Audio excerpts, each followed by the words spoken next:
Greetings, dear viewers, welcome back to the review program. Central Asia faces several natural hazards, but earthquakes represent the highest risk in terms of potential loss of lives and economic damage. According to Disaster Risk Management Knowledge Center, since 1991, earthquakes have affected more than 311,000 people and caused losses that exceed $203 million in all 5 Central Asian countries.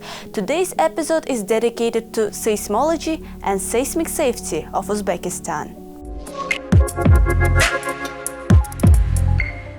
Before we dive deep into the details, let's define earthquakes and how it occurs. An earthquake is a fluctuation of the Earth's surface and tremors that occur as a result of the movement of tectonic plates. The tectonic plates are always slowly moving, but they get stuck at their edges due to friction. When the stress on the edge overcomes the friction, there is an earthquake that releases energy in waves that travel through the Earth's crust and cause the shaking that we feel.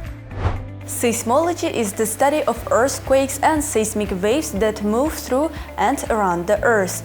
A seismologist, on the other hand, is the scientist who studies earthquakes and seismic waves.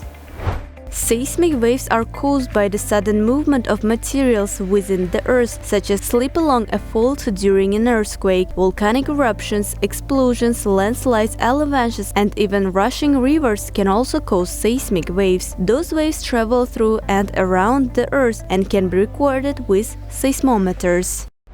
The Central Asian region loses about $500 million annually from earthquakes alone. The countries with the lowest GDP, like Kyrgyzstan and Tajikistan, feel the losses much more strongly. According to the data, the most earthquakes occur in Kyrgyzstan, 13,000, and then in Tajikistan, 2,000, Kazakhstan, 6,900, Uzbekistan, 1,000, and Turkmenistan, 26. Annually, the earthquake damage in Kyrgyzstan alone reaches a value of over $72 million. The state does not have the ability to cover at least half of the losses. $4.7 million are allocated annually from the budget to prevent natural disasters. Uzbekistan is a zone of high seismic activity. The most notable earthquake in the country's history was the Tashkent earthquake of 1966, which, despite the relatively low 5.2 point magnitude, caused significant damage.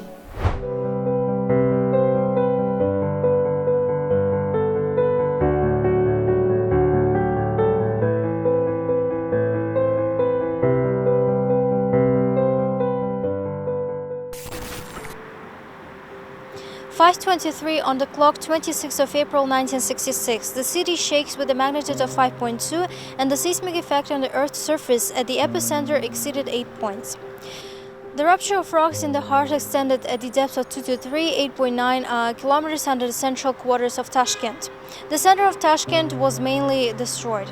More than 2 million square meters of the residential area were destroyed. More than 300,000 people were left homeless. Over 230 administrative buildings, about 700 commercial facilities, 180 educational institutions, 185 medical, and 245 industrial buildings were destroyed in the natural disaster. In the first days after the earthquake, the aftershocks were accompanied by the sharp sounds. For 2 years, local residents shuddered from these tremors, and by the end of December 1969, the total number of these occasions exceeded 1,100.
earthquake turned out to be the longest in the history of Tashkent. In the period from April 26, 1966 to December 31, 1969, 1,102 tremors were recorded. Suppressed by the elements and frightened people left their homes and lived in the country yards, in tent and on cottonwoods. The entire Soviet Union actively participated in the reconstruction of Tashkent. New residential neighborhoods and the satellite city of Sergeli were built. 300,000 residents of Tashkent were provided with houses. The Soviet government mobilized a massive relief operation, deploying military personnel, medical teams, and construction crews to assist with search and rescue operations and provide humanitarian aid to the affected population. Tashkent became the focal point of the nationwide effort, with neighboring republics and international allies offering support and solidarity in the form of financial assistance, humanitarian aid, and technical expertise.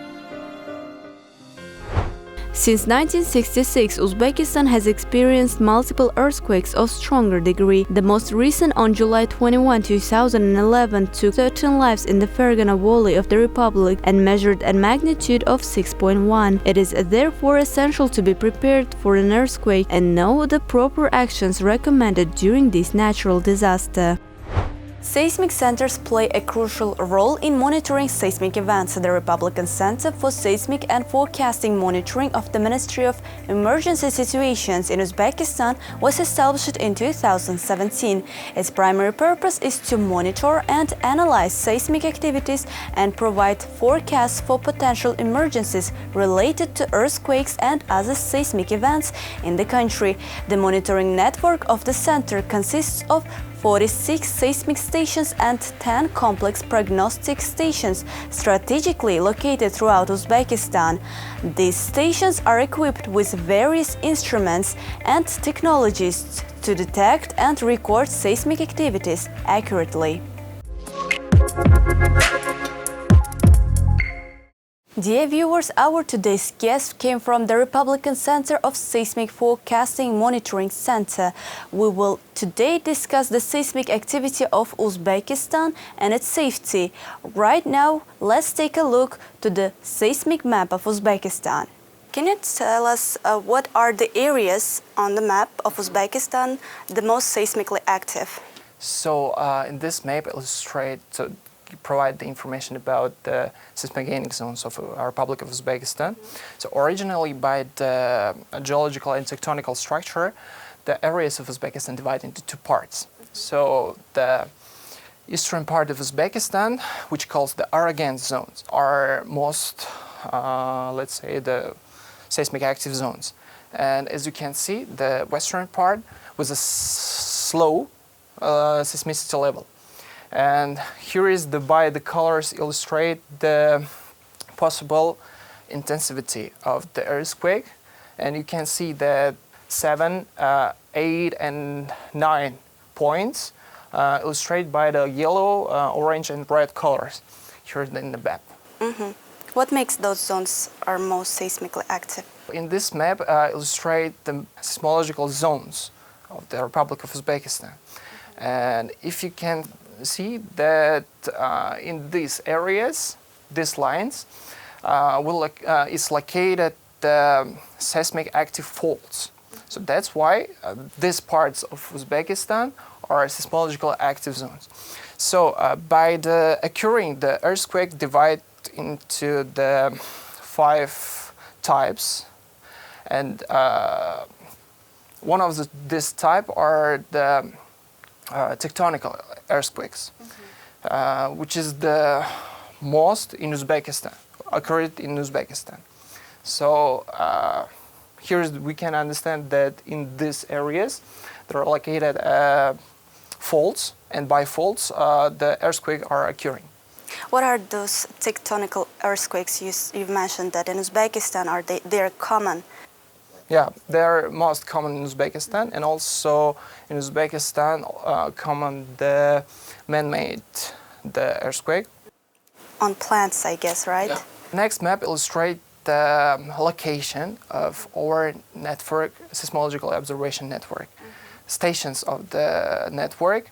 And for now, we have the 46 seismic stations, and also we have the magnetometric observation network. We have the 50 stations of the magnetometric observation, and also the points of the hydrogel seismological observation.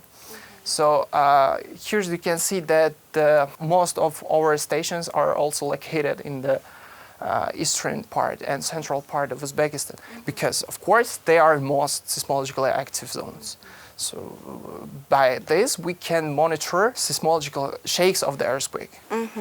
But those stations cannot predict the earthquakes, right? No. They are just monitor of the earthquakes. So now we will move to our report about the earthquake that occurred in Tajikistan last year.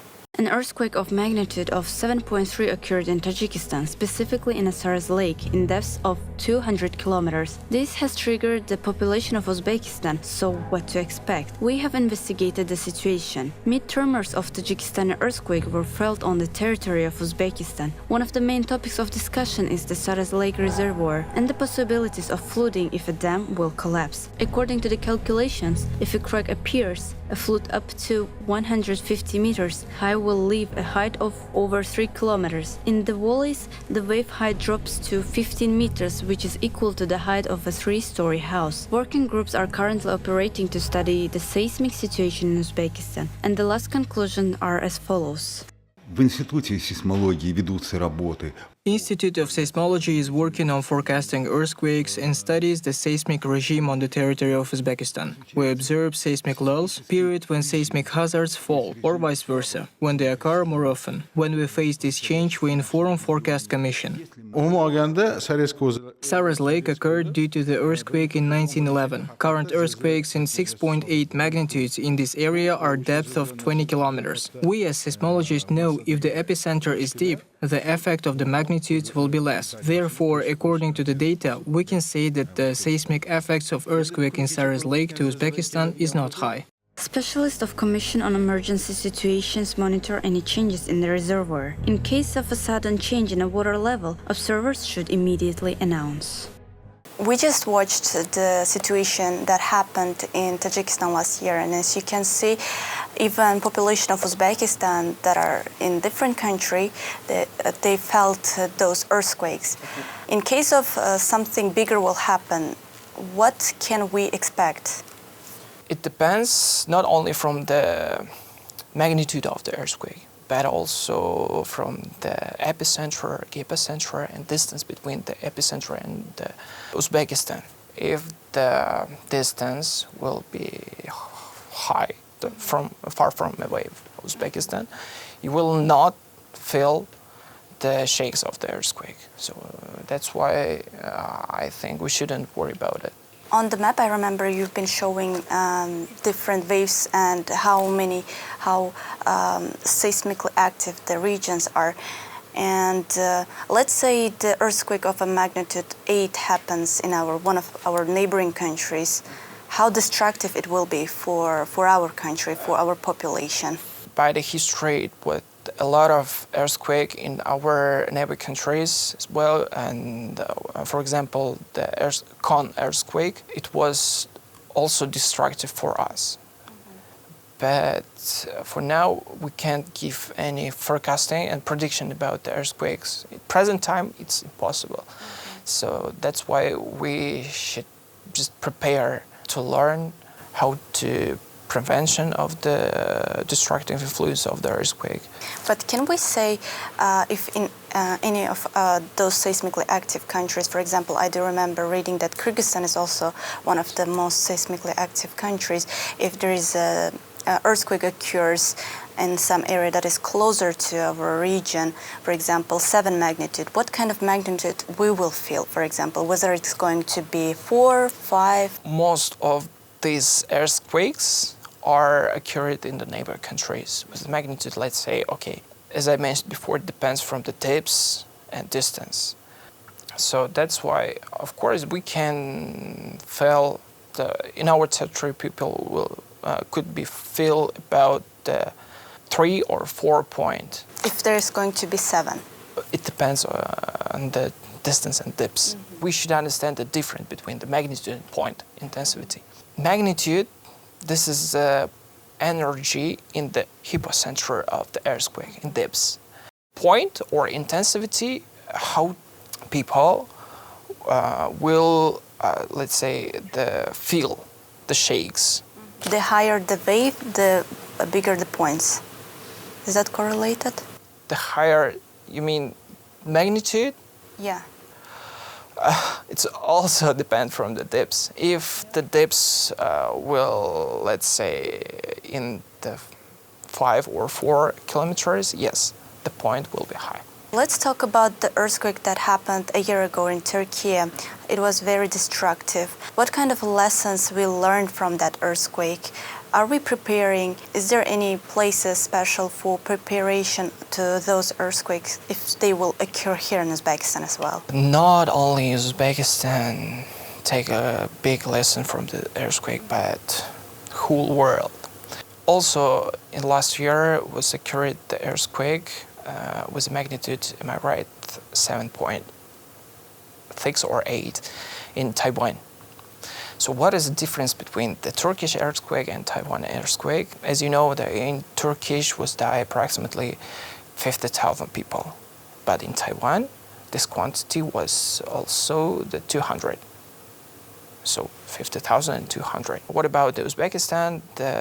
After this earthquake last year, have been issued the decree of the president number 158. By this decree, the Republican Center of Seismic Forecasting Monitoring, Ministry of Emergency Situation, Republic of Uzbekistan have a lot of tasks, such kind of the monitoring of the pressure deformation situation in dams of water reservoirs and implementation of the early warning system in Uzbekistan, and of course not only in seismological sphere but also in the construction building, improve the construction building codes in Uzbekistan. You've mentioned about the Taiwan and Turkey, and you said that more people felt casualties in Turkey, not in Taiwan, and I guess it is because Taiwan is was more prepared, sure, right? Yes. Okay. Absolutely. Last year in December, Uzbekistan launched early warning system. How those systems work, and are they efficient or effective? Yeah, by the decree of the president, which I have mentioned before, number 158, we have a task to implement or install the early warning system in Uzbekistan. Installing of the system, it's not like installing some kind of software in your computer at home. This is a really huge task, so that's why the realization of this task we divide into three parts. So first parts already have done in December. In the first part we have installed the 9 sensors, accelerometers, which have been produced by the scientists of the Institute of Seismology, Academy of Science, and we have installed there into the 9 point of Uzbekistan for the monitoring of the earthquake. Next part, so second part, we are going to install the 40 sensors which have produced in America by the Kinemetrics company. So in the last part of the realization, we will increase the number of the stations from 40 to 200. So how it will work, the system? As I mentioned before, the earthquake has waves. So by the physically, this waves divide into 2 types, P waves and S waves. So primary and secondary waves. The primary waves, they have the velocity, speed about, let's say 6.5 or 7 kilometers per second. This is primary. This is the primary waves. When the earthquake occurs in, let's say, in territory of Uzbekistan, our station, which have installed, will processing the data about the earthquake and alarming the population about the earthquake. In the first waves. In the first waves. What is the difference between the first waves and primary waves and secondary waves? By the physically, the secondary waves have more destructive influence to the infrastructure. They're more destructive. And before the secondary waves are coming to the center of the cities, to the population, to the people, to your location, let's say, the program will alarming you before the secondary waves is coming. Another question, how many times we will have? Yeah. The early warning system, it also depends from the distance between the epicenters of the earthquake and your location. It could be, let's say, from the 10 seconds to the 40 seconds. Can be 40 seconds enough for people to go to the safe distance? By the statistics of the early warning system, if you will alarming the population or manufacturing before the 10 seconds, the negative destructive influence of the earthquake you can decrease by the 20%. It's 10 seconds before happening. Okay. Yes. Before the 20 seconds, this number is about 30-35%. Before the 30 seconds, you can decrease the negative influence of the earthquake to the 45 or 50%. First of all, we can decrease the percentage of the panics after 10 seconds while shaking. You will prepare for this. Table, find the more safety place around your home. Let's say you just received this kind of message to your phone. After 10 seconds, there is going to be earthquake. What you gonna do? You should find the most safety place. Do we have this kind of place here? Yes, of course. This is a corners of the walls. You stay near the door. This area is the most safety place in your room. And also, if you have a big table, you can go under the table and cover your head with your hands or with the pillow. It's also depends from the parameters of the earthquake. It could be from the 20 seconds or 10 seconds, but also duration could be about 1 minute maximum. The next question is, we all aware that there is a nuclear power plant station is a building in Jazakh region. And you just showed on the map that this is also a seismic active zone. Can it be dangerous for the population of Uzbekistan? The nuclear power stations will implement near either lake, let's say. And these regions with intensivity about 6 or 5, it's not critical point. In the future, of course, another side of early warning system, we're gonna to integrate our system to the manufacturing which works with a high electricity power, with a high pressure of the gas, with a high temperature, also to the trains with a fast speed, let's say Afrasiab, and of course we're planning to implement it to the nuclear power stations. What are the significant projects that have been implemented so far in this area? Early warning system, and of course about the monitoring of pressure and deformations situation. By the degree of the president, we also have a task such kind of the monitoring of the pressure deformation state of the dams in water reserves. By this, we already have integrated the stations, implement the stations in the Charvak dams, Gisarak, Topolang, and Andijan. We also should implement this system in 28 dams in Uzbekistan. Thank you very much. That was a pleasure to talk to you. Thank you for coming. Here our review comes to an end. Thank you for watching, goodbye, and see you in our next episodes.